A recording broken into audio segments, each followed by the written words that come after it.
Jamie Boreham, the head coach of the Okanagan Sun, joining me now, coming out of the bye week and ahead of a Week 5 matchup against the Langley Rams. And Coach, let's start with the bye week and how you treated that. Did you have your team working on the field, in the weight room, in the film room? How did you approach the bye week with your group?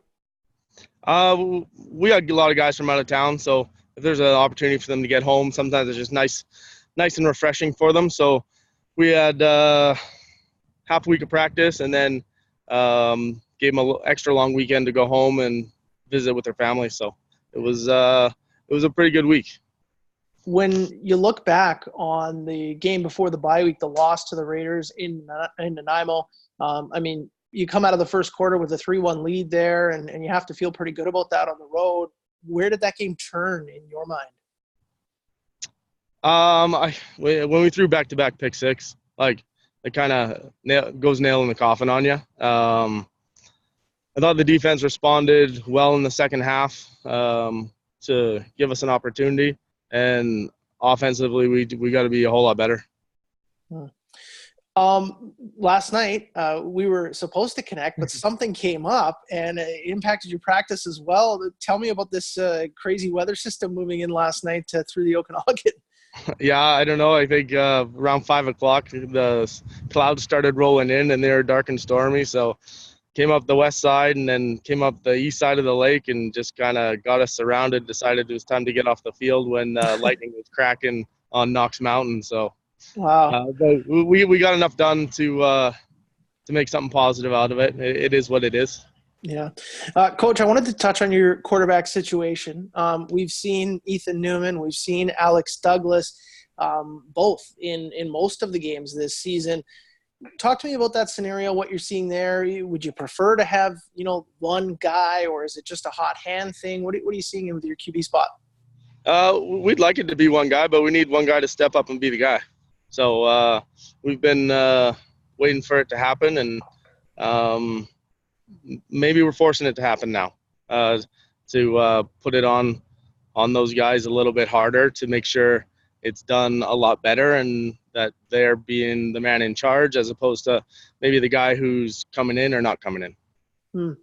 I also wanted to ask you about Connor Richard, a guy who, was the top-rated player in the CJFL coming into this season, and we haven't seen him on the field since week number 2. What can you tell me about the situation with your linebacker, Connor Richard? Connor got a concussion against Chilliwack was that first half or early third quarter. So we've been dealing with those issues and trying to get him cleared to play some football. When you look at the opponent ahead, obviously on paper and even on film, they put down some pretty impressive stuff, this Langley Rams team. How do you assess the matchup in front of you here? Say it again, sorry. Langley. What does Langley bring to the table when you look at them and break down what they have?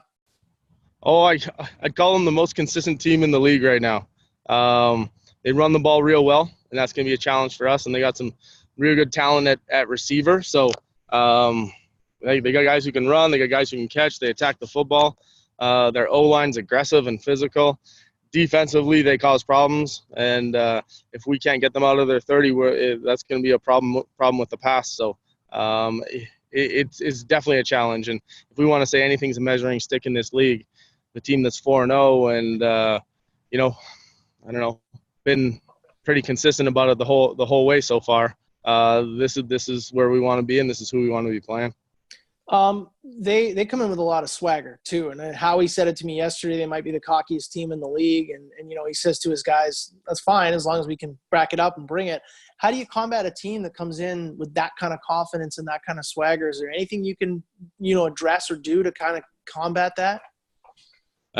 Lots of people talk, right? At the end of the day, it's what you do on the field, right? So we'll do what we need to do on the field, and like all that extracurricular nonsense, like it amounts to nonsense. I think it brings a bad, a bad view of the league, because I don't think that's what football is, right?